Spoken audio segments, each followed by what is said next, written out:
سورہ کوثر کا مجرب وظیفہ۔ یہ وظیفہ صرف 3 دن کرنا ہے۔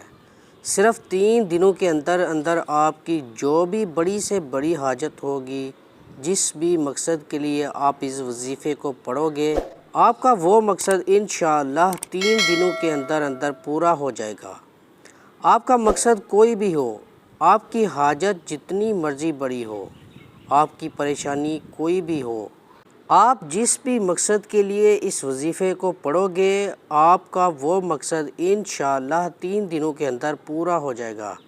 آپ نے یہ وظیفہ جمعرات، جمعہ، ہفتہ 3 دن یہ وظیفہ کرنا ہے۔ انشاءاللہ یہ وظیفہ کرنے سے آپ کی ہر جائز حاجت، آپ کی بڑی سے بڑی پریشانی ختم ہو جائے گی۔ آپ چاہے یہ وظیفہ اپنی شادی کے لیے کر رہے ہیں، آپ کی شادی نہیں ہو رہی اس لیے کر رہے ہیں، آپ کو اس میں بھی کامیابی ملے گی۔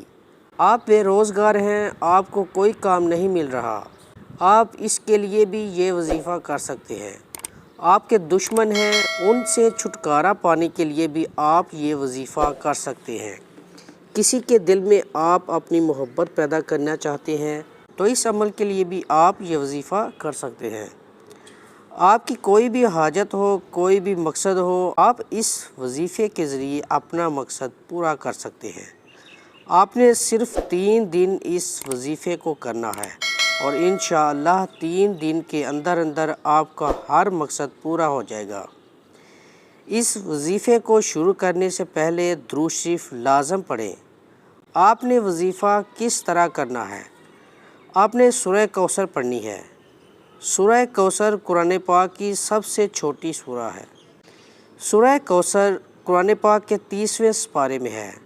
آپ نے جمعرات کو یہ وظیفہ کرنا ہے اور ہفتے کو ختم کرنا ہے۔ جمعرات کے دن آپ نے نماز فجر کے بعد اول و آخر درود شریف 129 بار سورہ کوثر کو پڑھ لیں۔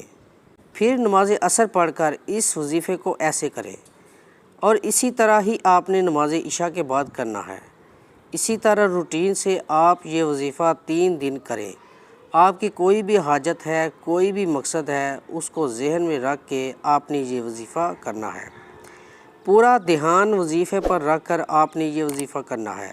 انشاءاللہ اس وظیفے کو کرنے کے بعد آپ کی اللہ سے مانگی ہر دعا قبول ہوگی۔